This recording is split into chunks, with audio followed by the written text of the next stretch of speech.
Bună, dragii mei! Bine ați venit la previziunile pentru energia lunii aprilie. Acestea se aplică pentru toți cei care au ascendentul, soarele și luna în Vărsător.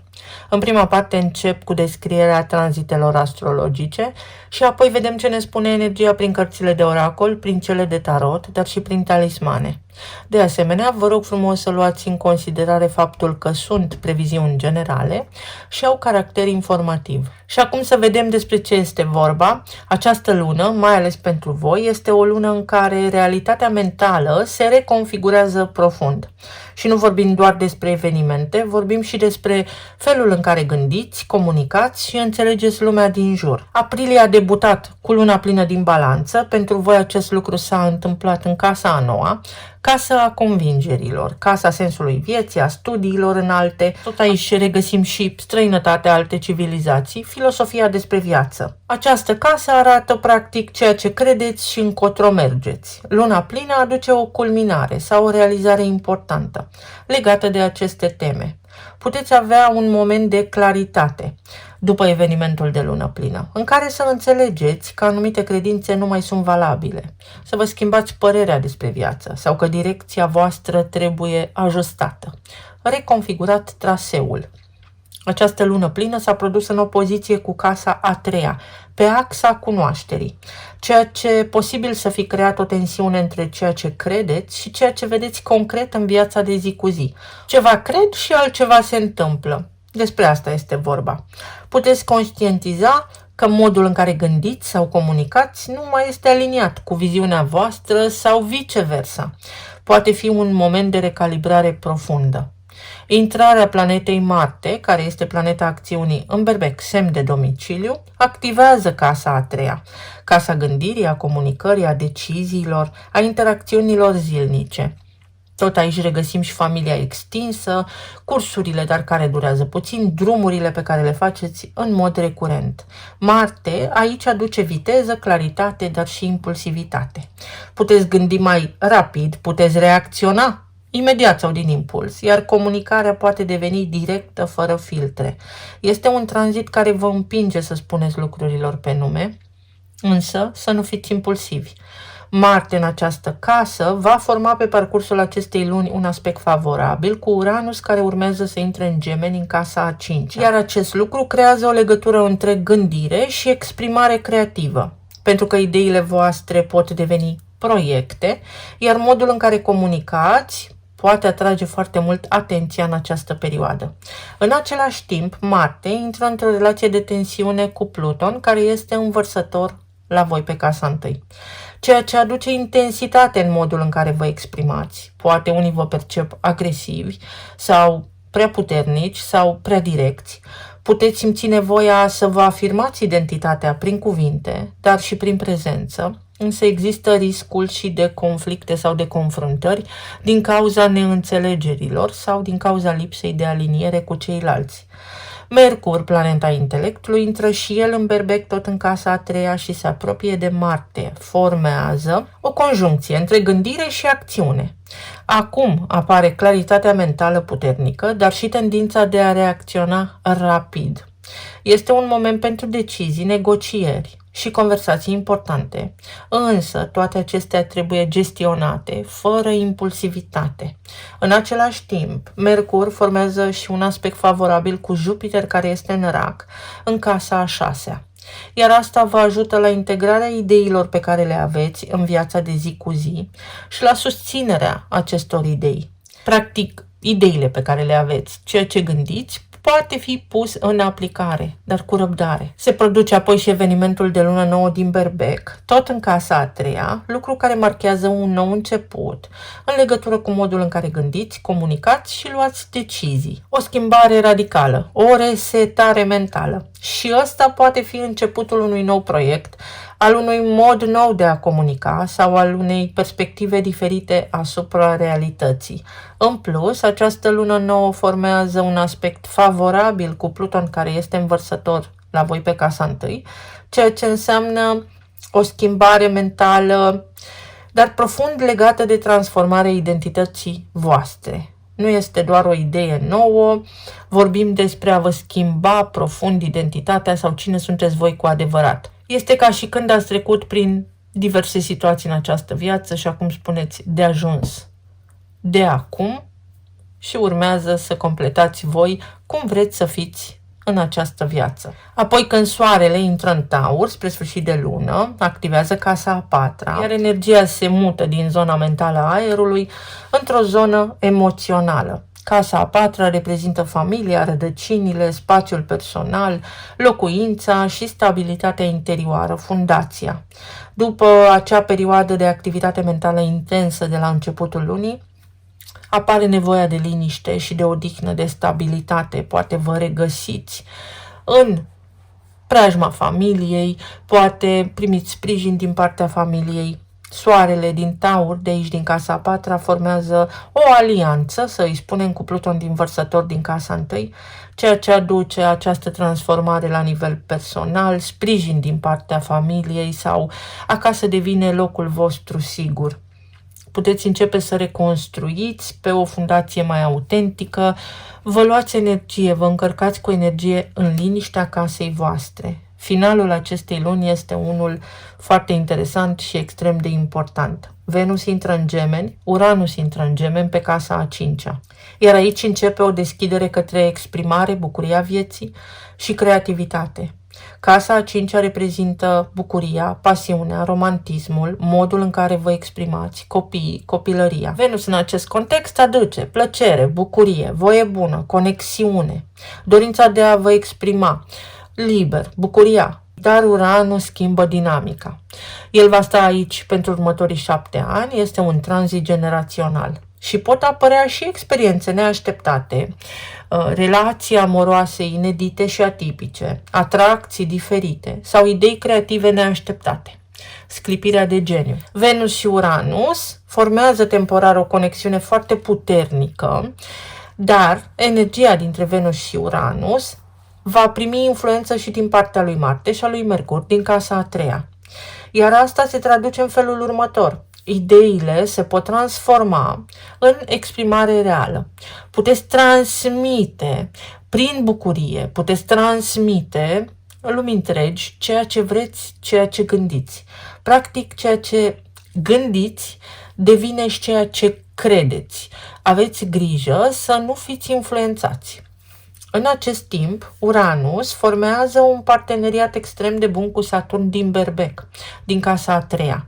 În acest moment în Berbec avem Neptun, Saturn, Marte, Mercur, Chiron și a fost luna nouă.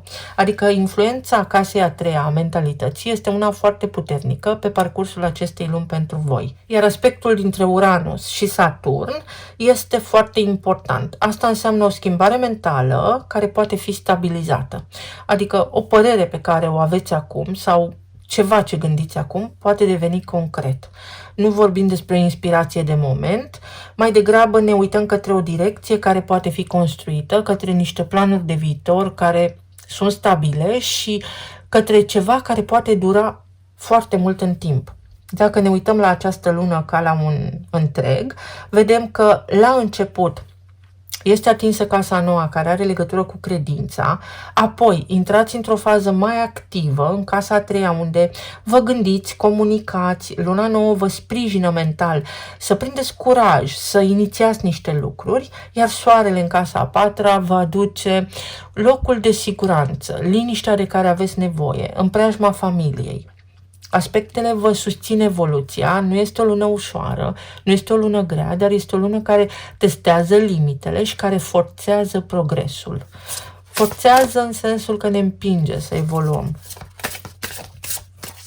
Să vedem acum ce ne spune și oracolul.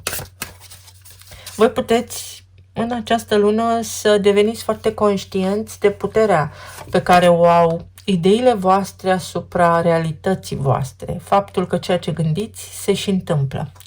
Uite, avem Mercur. Mercur în Berbec în casa a treia, care duce către noi inițiative, noi gânduri, noi discuții, noi colaborări, noi idei, cursuri noi. O comunicare directă, o comunicare curajoasă.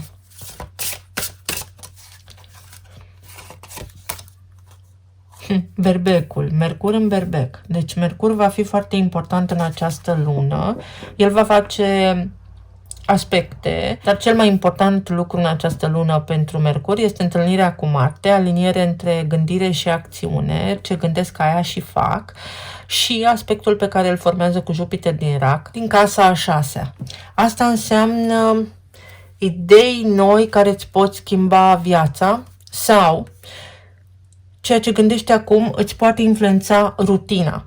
Sau mai poate fi vorba despre un singur lucru. Dacă viața ta este identică zilnic și nu vezi nicio schimbare, deși tu o vrei, este pentru că îți repeți constant în minte același lucru. Și nu apare nicio cale de scăpare din cauza programului pe care îl rulezi. Schimbă monologul interior și ți se schimbă viața.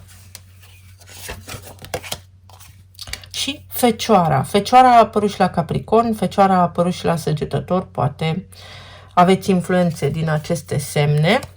Voi aveți Fecioara în casa a 8-a, care are legătură cu, în primul rând, cu fricile, în al doilea rând este o casă foarte puternică, foarte psihologică, casa în care murim și renaștem, obiceiuri care mor și renasc, o mentalitate veche care este înlocuită de o mentalitate nouă, de planuri noi, contracte deja semnate, datorii, taxe, impozite, partaj, succesiune, moșteniri, resursele împărțite cu ceilalți, iar aici poate fi vorba despre posibilitatea de a crea acum ceva ce vă poate scăpa de datorii sau despre a schimba mentalitatea, gândurile, programul de viață, pentru că acela este moștenit, nu este al vostru autentic. Un nou job, o nouă carieră, un nou drum, o nouă identitate, pentru că l-aveți pe Pluton pentru următorii 18-19 ani. Pe casa întâi. Uite, calea banilor, evoluție la nivel financiar, eliberarea unor blocaje financiare care e posibil să nu vă aparțină. Le-ați moștenit. Iar aici avem putere personală interioară extrem de multă, pace și liniște, care vă asigură succesul. Ceva ce are legătură cu casa voastră. Ceva legat de o casă se poate rezolva.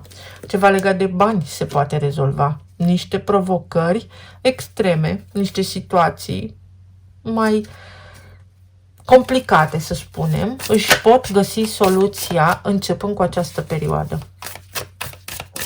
Trebuie doar să aveți încredere. Planul relațional, material și emoțional. Pentru vărsător aprilie, să vedem ce ne spune și energia din tarot. Pe zona de relații este o eliberare, să spui cu sinceritate și cu încredere tot ceea ce ai pe suflet, indiferent de deznodământ, nu de consecințe. Pentru că Regina de Spade nu este o energie emoțională, este o energie lucidă, rațională. Spuneți rațional și cu sinceritate ceea ce aveți pe suflet pentru a vă recăpăta puterea interioară. În altă ordine de idei este vorba despre o aliniere între gândire și acțiune, Marte și Mercur, care pe zona de relații vă poziționează exact lângă oamenii potriviți și vorbim despre relații conștiente unul la unul cu ceilalți, exact acolo unde vă este potrivit acum, pentru că vă ajută energia să curățați paraziții, adică să vă îndepărtați de cei oameni care vă blochează, să ieșiți din niște situații de codependență, unde există un atașament nesănătos, situații care v-au blocat evoluția, situații care v-au supărat. În altă ordine de idei, este o lună în care cineva este foarte receptiv la nevoile voastre sau poate fi foarte receptiv la nevoile voastre, dar atunci când le spuneți, copilul care nu plânge nu primește de mâncare, este o vorbă populară. Spuneți ce vă doriți pentru a putea primi.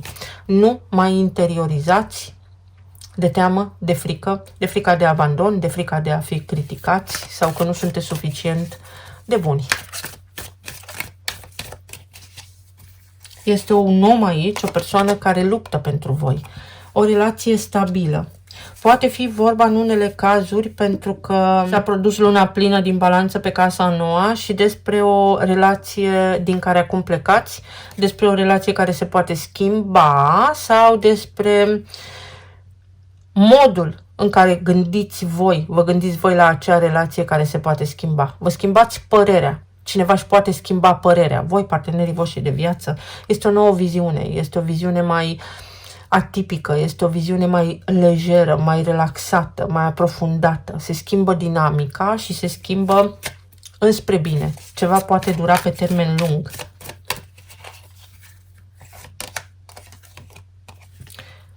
Cavalerul de monede. În unele cazuri primiți o confirmare că situația este stabilă, în alte cazuri poate apărea cineva în viața voastră. Oamenii devin maturi și responsabili și își asumă rolul pe care îl au, nu se mai poartă ca niște copii. Și puterea. Puterea planetei Venus, de asemenea energia din casa a cincea, mai mulți prieteni, curajul de a iniția niște lucruri, curajul de a spune voi oamenilor la care vă gândiți și pe care îi iubiți, ce simțiți despre ei, atipic, dincolo de modul în care societatea ne-a învățat să facem lucrurile, să gândim liber, să fim liberi, pentru că asta este cel mai important. Este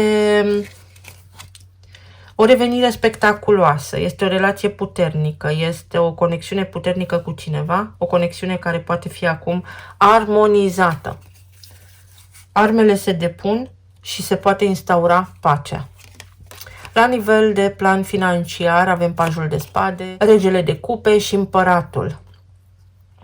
Pentru unii dintre voi poate fi vorba despre schimbarea locului de muncă, despre cursuri noi care vă oferă mai multă vizibilitate, despre o diplomă, o calificare care vă poate asigura un loc de muncă mai stabil, despre relația cu un șef care se poate schimba, despre sprijin, suport din partea cuiva care reprezintă o autoritate în viața voastră, să vă reveniți. La nivel financiar, poate fi vorba și despre faptul că unii dintre voi puteți deveni părinți sau bunici, sau poate fi vorba despre faptul că în sfârșit copilul își revine pe calea cea bună. Ce ar însemna asta pentru voi? Poate fi la locul de muncă o schimbare de personal în colectiv sau o schimbare de management. Noi contracte, posibilitatea unui antreprenoriat, toate aceste lucruri duc către evoluție. Un plan financiar extrem de bun care vă scoate din impas și vă scoate din datorii, acolo unde este cazul. Asul de bâte. O lună care vă poate ajuta să vă schimbați definitiv situația financiară și tot ce aveți voi de făcut este să credeți în voi și să inițiați drumuri, conversații, să aplicați la noi locuri de muncă, să vă extindeți rețeaua, să vă extindeți conexiunile sau să apelați, să cereți ajutorul acelor oameni pe care îi cunoașteți fără teamă, fără rușine, fără teama de a fi judecați. La nivel emoțional avem 8 de spade, 8 de bâte și regina de monede. Aici se poate rezolva o dinamică extrem de complexă cu o energie feminină predominantă din viața voastră, care poate fi mama. Se poate rezolva ceva ce a implicat chestiuni legale, moștenite de la mama sau dacă ați preluat niște datorii ale mamei, ale părinților, acum se pot achita. Se poate face lumină din punct de vedere contabil, din punct de vedere legal, în această privință, acolo unde este cazul dacă se aplică. În alte cazuri este vorba despre ieșirea dintr-un blocaj mental, în acele cazuri, în acele căsnicii, în acele relații, unde credeți că v-ați blocat, că v-ați plafonat. Se poate schimba rutina, se poate schimba dinamica și puteți evolua, puteți învăța lucruri noi, poate fi vorba inclusiv despre o relocare în altă țară sau despre interacțiunea cu niște oameni care nu sunt de aceeași naționalitate ca și voi, lucru care vă ajută să vă extindeți. Sunteți în plină expansiune.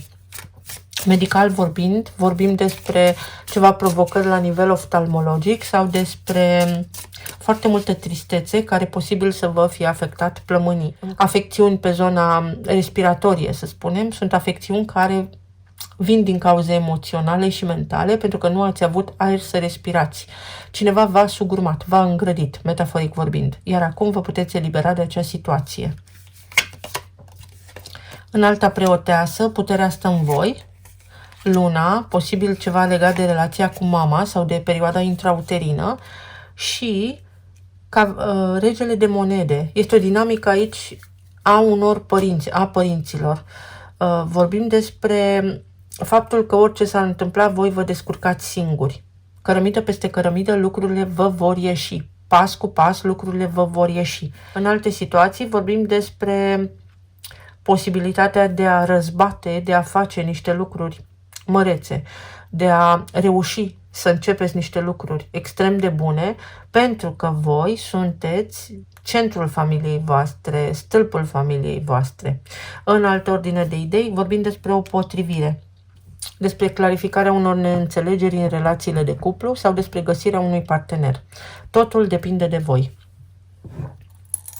Să vedem ce ne spun și talismanele.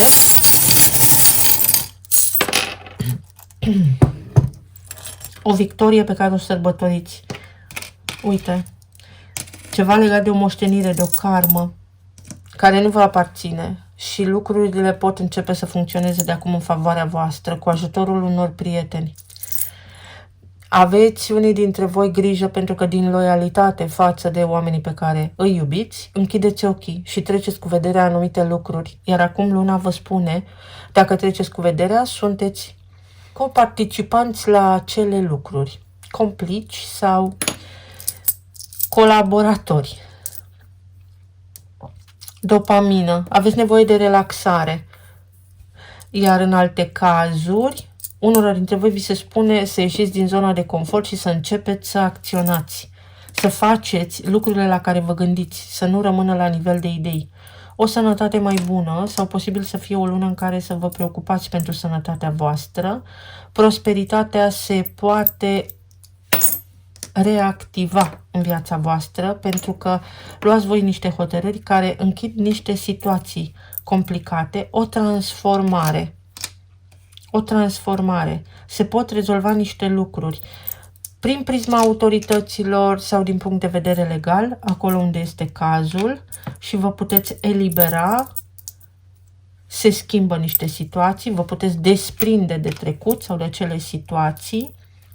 În alte cazuri, unii dintre voi puteți face niște excursii în alte țări sau vă puteți reloca, vă puteți schimba domiciliul. Este un an intens pentru voi.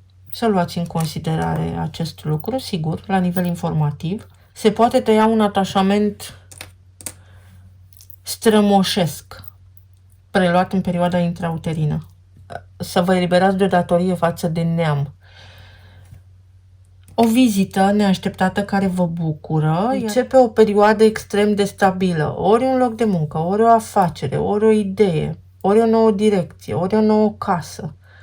Ceva se întâmplă, se schimbă complet o dinamică, se schimbă complet o situație. Inițialele sunt UEA.